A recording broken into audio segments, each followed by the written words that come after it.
കൊച്ചിൻ്റെ ആൻറ്റിയാ, കൊച്ചിൻ്റെ ആൻറ്റിയാ, നില ആൻറ്റി. ആരാ ഇത്? എൻ്റെ അമ്മ പൊന്നാണോ? നോ പൊന്നിന് സുഖാണോ? സ്കൂളിൽ പോയിന്ന് ടീച്ചറെ വല്ലതൊക്കെ പഠിപ്പിച്ചോ? എൻ്റെ അമ്മ പെണ്ണിനെ കണ്ടോളാഞ്ഞു വയ്യ, എന്താ ചെയ്യാ?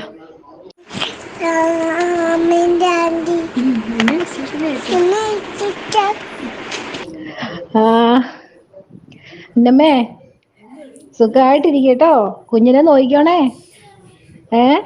കൊച്ചുമോളെ നോയിക്കോണം കേട്ടോ. ചേച്ചി കേൾക്കാൻ പറ്റുന്നില്ല. ജിസ്മോളുടെയും മക്കളുടെയും കേസിൽ ഇത്ര നാളായിട്ട് ഒരനക്കമില്ല അല്ലേ പ്രതികൾക്കെതിരെ? പ്രതികൾക്കെതിരെ അനുകൂലമായ ഒത്തിരി സാഹചര്യ തെളിവുകൾ ഉണ്ടായിട്ടും നിയമത്തിന് മുമ്പിൽ കൊണ്ടുവരാൻ ഇതുവരെ അധികാരികൾക്കോ നിയമവ്യവസ്ഥയ്ക്കോ സാധിച്ചില്ല. ജിസ്മോളുടെയും മക്കളുടെ മരണശേഷം വിലപിച്ച പോലീസ് അധികാരികളെയൊക്കെ നമ്മൾ സാമൂഹ്യ മാധ്യമങ്ങളിൽ കൂടെയൊക്കെ കണ്ടൂലേ. അവർ മുഖാന്തരം പോലും ജിസ്മോളുടെ മക്കളുടെ മരണത്തിന് ഇടയാക്കിയവർക്കെതിരെ ഒരു ചെറുവിരൽ പോലും അനക്കാൻ സാധിച്ചില്ല അല്ലേ. അവരുടെ നിസ്സഹായാവസ്ഥയായിരിക്കും. കാരണം ജിസ്മോളുടെ ഭർത്താവിൻ്റെ വീട്ടുകാർക്ക് ഒത്തിരി പണമുണ്ടല്ലോ, പണത്തിന് മീതെ പരുന്തും പറക്കില്ല. മുകളിൽ നിന്നുള്ള ഓർഡറുകൾ അവർക്കും അനുസരിച്ചല്ലേ പറ്റുള്ളൂ. ജിസ്മോളുടെ മക്കളുടെയും കേസിൽ പ്രതികളാക്കപ്പെടേണ്ട ജിസ്മോളുടെ ഭർത്താവിനും ഭർത്താവിൻ്റെ വീട്ടുകാർക്കും രാഷ്ട്രീയപരമായോ മറ്റെന്തെങ്കിലും രീതിയിൽ സപ്പോർട്ട് കിട്ടിയിട്ടുണ്ടാവും. അല്ലെങ്കിൽ പിന്നെ ജിസ്മോളുടെ ഭർത്താവ് ജിമ്മിക്കെതിരെ ഒരു കേസ് പോലും രജിസ്റ്റർ ചെയ്തിട്ടില്ല എന്നാണ് സോഷ്യൽ മീഡിയയിൽ കണ്ടത്. ജിസ്മോളുടെ പാപ്പ പല തവണ ജിസ്മോളോട് ആവശ്യപ്പെട്ടിട്ടുണ്ടായിരുന്നു എന്ന്, ബന്ധം വേർപെടുത്തി വീട്ടിലേക്ക് പോരേന്ന്. അപ്പോഴും ജിസ്മോൾക്ക് ജിമ്മിയോടുള്ള സ്നേഹം കാരണം ജിമ്മി നന്നാവും എന്നുള്ള പ്രതീക്ഷയും കൊണ്ട് പപ്പയോട് പറഞ്ഞു വന്നില്ല, എല്ലാം ശരിയാവുമെന്ന്. എല്ലാം ശരിയായിട്ടുണ്ട്. ജിമ്മിയുടെ വീട്ടുകാരുടെയും കാര്യങ്ങളെല്ലാം ശരിയായി തന്നെ ഇപ്പോഴും നടക്കണത്. പക്ഷേ ആർക്ക് നഷ്ടപ്പെട്ടല്ല? ജിസ്മോൾക്കും പപ്പയ്ക്കും ആണ് നഷ്ടമുണ്ടായത്, മക്കളെ നഷ്ടപ്പെട്ടതിലൂടെ. ജിസ്മോളുടെ ഭർത്താവിൻ്റെ വീട്ടുകാരും ഭർത്താവും കൂടെ നഷ്ടപ്പെടുത്തിയതാണല്ലോ. അത് നമുക്ക് ജിസ്മോളുടെ വീട്ടിലെ ജോലിക്ക് വന്ന സ്ത്രീയുടെ വിരുദ്ധമായ മൊഴികളിൽ നിന്ന് മനസ്സിലാക്കാം. കാരണം ജിസ്മോളും മക്കളും മരണപ്പെട്ടു എന്ന് പറയുന്ന ദിവസം ആ വീട്ടിൽ ജോലിക്ക് വന്നപ്പോൾ ആ സ്ത്രീ ജിമ്മിയുടെ വീടിൻ്റെ അടുത്ത് ഇച്ചിരി വീട്ടിൽ ചെന്നിട്ട് പറഞ്ഞു ആ വീട്ടിൽ ആരുമില്ല. പക്ഷേ വേറൊരു യൂട്യൂബ് ചാനലിൻ്റെ അഭിമുഖത്തിൽ ആ സ്ത്രീ മുഖമൊന്നും കാണിക്കാതെ പറഞ്ഞത് അവിടെ ജിസ്മോൾ ഉണ്ടായിരുന്നു, ജിസ്മോളുടെ അമ്മായിപ്പനുണ്ടായിരുന്നു. ജിസ്മോള് ആ അമ്മായിപ്പനോട് മോളി ചേച്ചി പോവും ആട്ടോ എന്ന് പറഞ്ഞു. അവർ മുറ്റത്ത് തന്നെ തിരിഞ്ഞു നിന്ന് നോക്കിയാണ് ഇത് മനസ്സിലാക്കിയത്. അതേ നാക്കും കൊണ്ടാണ് അവർ അമ്മച്ചിയുടെ അടുത്ത് ആരുമില്ല എന്ന് പറഞ്ഞുകൊണ്ട് അവിടെ വിറക് വിറക്കാൻ വേണ്ടി സഹായിക്കാൻ ചെന്നത്. പിന്നെ അവരുടെ ജീവന് അപകടമാണെന്ന് അവർക്ക് തോന്നിക്കാണും, അല്ലെങ്കിൽ അവരുടെ യജമാനോടുള്ള കൂറ്. അതുകൊണ്ട് അവർ പല സൈസിൽ പറഞ്ഞുകൊണ്ടിരിക്കും അവരുടെ മൊഴികൾ. ജിമ്മിനെ പറ്റി പരിസരത്തുള്ളവർക്കൊന്നും വലിയ അഭിപ്രായമൊന്നുമില്ല. ജിസ്മോളെ അറിയാവുന്നവരും ജിമ്മിനെ കുറിച്ച് വലിയ മതിപ്പൊന്നും ഉള്ളവരല്ല. അവരോടും ജിമ്മി ഒരു അടുപ്പവും കാണിച്ചിട്ടുണ്ട്. സ്ഥാനത്ത് ചില ചാനലുകളിലൊക്കെ ജിമ്മി പാവ എന്നൊക്കെ പറഞ്ഞുകൊണ്ട് പറയണ കേട്ടായിരുന്നു. ജിമ്മി പാവ ഉറക്കത്തിൽ. പിന്നെ ജിമ്മി പാവം മാത്രമല്ല പാവയാ ജിമ്മിയുടെ അമ്മയുടെ. അതുകൊണ്ടാണല്ലോ ജിസ്മോളെയും മക്കളെയൊക്കെ ഇതുപോലെ കൊല്ലാക്കൊല ചെയ്ത് കുന്നളഞ്ഞ്. ആ ജിമ്മിയുടെ അമ്മയും ജനിച്ചേപ്പിന് കണ്ണാടി കാണാത്ത ആൾക്കാരാന്ന് തോന്നുന്നു. അതുകൊണ്ടാണ് അവർ ഈ ബാഹ്യരൂപത്തെപ്പറ്റി ജിസ്മോളോട് പറഞ്ഞ് കുത്തുവാക്കുകളൊക്കെ പറഞ്ഞ് നോവിച്ചുകൊണ്ടിരുന്നത്. ജിസ്മോളാണെങ്കിൽ നോട്ടറി ആവാൻ ഏതാനും നാളുകൾ അവശേഷിക്കുകയാണ് ഈ മരണം കൈവരിക്കേണ്ട വന്നത്. എൻ്റെ അഭിപ്രായത്തിൽ ജിമ്മിയുടെ അമ്മയും ജിമ്മിയൊക്കെ കൂടി ജിസ്മോളെയും മക്കളെയും വകവരുത്തിയതായിരിക്കും. കാരണം ഈ ജിമ്മിയുടെ അമ്മ ഒരു അധ്യാപികയായിരുന്നു എന്ന് പറയപ്പെടുന്നു. അല്ല, ഞാൻ സ്കൂളിൽ പഠിക്കുമ്പോൾ എൻ്റെ ഒരു അധ്യാപകൻ തന്നെയാണ് ഞങ്ങളോട് പറഞ്ഞത്, ഈ ലോകത്തെ ഏറ്റവും കൂടുതൽ അസൂയുള്ള വർഗ്ഗമാണ് അധ്യാപകരെന്ന്. ഇത് കേൾക്കുമ്പോൾ അധ്യാപകരൊക്കെ എനിക്ക് പൊങ്കാലയിടാൻ സാധ്യതയുണ്ട്. എന്നാലും എനിക്ക് കുഴപ്പമില്ല. ഇനിയും ഇതുപോലെ ജിസ്മോളും മക്കളും ഷൈനി മക്കളും ഒന്നും ആവർത്തിക്കാതിരിക്കാൻ വേണ്ടി എനിക്ക് എന്ത് പൊങ്കാല കിട്ടിയാലും ഞാൻ സ്വീകരിക്കും. കാരണം ആ അധ്യാപകൻ ഒരു കഥയാണ് പറഞ്ഞത്. ആയോധന കലകളിലെ ഇന്ത്യൻ പുരാണത്തിൽ അഗ്രഗണ്യനായി അറിയപ്പെട്ടിരുന്ന അർജുനനായിരുന്നു.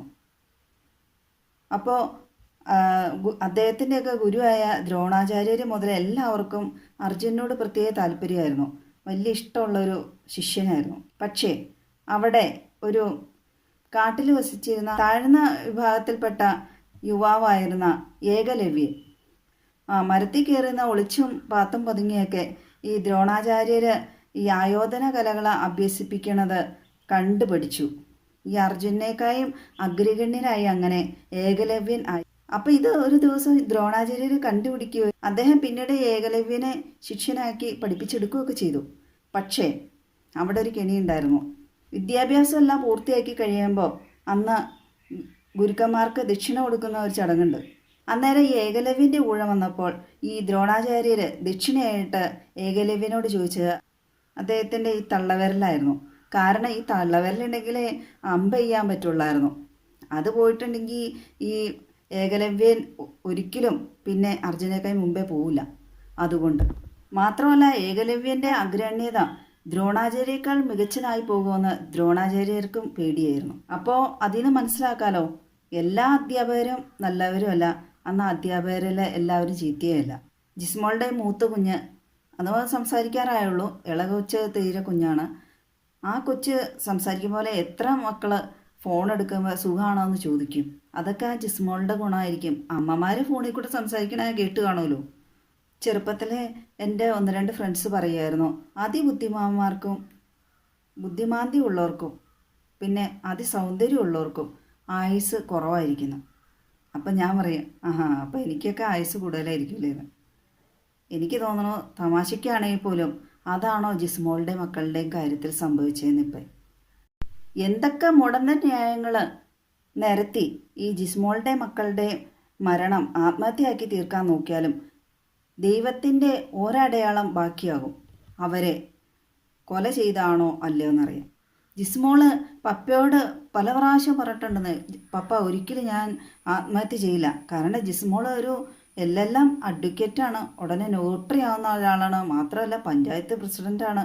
സാമൂഹ്യപരമായി ഇത്ര ചെറിയ പ്രായത്തിൽ എന്തെല്ലാം പദവികൾ വഹിച്ച ആളാണ്. അപ്പോൾ പുള്ളിക്കാരിക്ക് ഈ കുടുംബപരമായ ഒത്തിരി കാര്യങ്ങൾ സോൾവ് ചെയ്യേണ്ട വന്നിട്ടുണ്ട്, ഈ കൗൺസിലിംഗ് ഒക്കെ കൊടുക്കേണ്ട വന്നിട്ടുണ്ട്.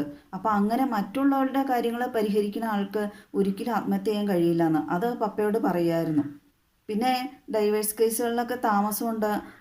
ആ കേസുമായി ബന്ധപ്പെട്ട സ്ത്രീകളുടെയോ പുരുഷന്മാരുടെയൊക്കെ പേരൻസൊക്കെ ആവശ്യപ്പെടുമ്പോൾ ജിസ്മോള് പെട്ടെന്ന് കേസുകൾക്കൊക്കെ നീക്കുപോക്ക് ഉണ്ടാക്കുന്ന പറഞ്ഞത്. സാധാരണ അതൊരു 10 കൊല്ലെങ്കിലും എടുക്കുന്ന പറയണേ. കാരണം ഈ അഡ്വക്കേറ്റ്സിന് പൈസ കിട്ടുന്ന കാര്യമായതുകൊണ്ട് 2 കക്ഷികളിൽ നിന്ന് മാറി കിട്ടുമല്ലോ. അപ്പോൾ അവരത് പതുക്കെ ഇഴച്ച് നിൽക്കാനേ നോക്കുള്ളൂ. പക്ഷേ ജിസ്മോൾ അങ്ങനെയല്ലായിരുന്നു. ജോലിയുടെ കാര്യത്തിലൊക്കെ പുള്ളിക്കാരി നേരെ വാ എന്നുള്ള രീതിക്കാരിയായിരുന്നു. പപ്പേ സുഹൃത്ത് നീളയൊക്കെ പല പ്രാവശ്യം പറഞ്ഞിട്ടും ഈ ജിസ്മോള് ആ കുടുംബത്തിൽ നിന്ന് മാറി താമസിക്കാൻ ഒരിക്കലും തയ്യാറായില്ല. അവരെ ഉപേക്ഷിക്കാൻ തയ്യാറായി. അങ്ങനെയുള്ള ജിസ്മോള് എങ്ങനെ മക്കളെ കൊന്നു ചാവുന്നാ പറയണത്? ജിമ്മി അങ്ങനെയല്ലായിരുന്നു, സ്വന്തം കാര്യം മാത്രം നോക്കണതിനായിരുന്നു എന്ന് ഈ ജിസ്മോള് തന്നെ സുഹൃത്ത് നിളയോട് പറഞ്ഞിട്ടുണ്ട്. ജിസ്മോള് പറയായിരുന്നു സുഹൃത്ത് നിളയോട്, എല്ലാം കൂടെ ഒറ്റയ്ക്ക് മാനേജ് ചെയ്യാൻ ബുദ്ധിമുട്ടാണ്. അതുകൊണ്ടാണ് ജിസ്മോള് ഒരു വീട്ടു ജോലിക്ക് സ്ത്രീനെ വെച്ചത്. അത് ജിസ്മോള് തന്നെ പൈസ കൊടുക്കണം എന്നായിരുന്നു ഈ ജിസ്മോളുടെ ഭർത്താവ് ജിമ്മിയുടെ ആവശ്യം, സ്വന്തം മക്കളെ നോക്കാനേ. അന്ത്യകാലമാകുമ്പോൾ സാത്താൻ്റെ പള്ളിയിൽ നിന്ന് ആളെ അയക്കുന്ന ബൈബിളിൽ നിന്ന് പറഞ്ഞിട്ടുണ്ട്. എനിക്ക് തോന്നണേ അതൊക്കെ ഈ ജിസ്മോളുടെ ഭർത്താവ് ജിമ്മിനെ വീട്ടുകാരെ ഒക്കെ ഉദ്ദേശിച്ചാണോ പറയണേന്ന്. അവർക്ക് കൂട്ടായിട്ട് ഷൈനിയുടെ ഭർത്താവ് നോബിയുടെ വീട്ടുകാരൊക്കെ ഉണ്ടല്ലോ.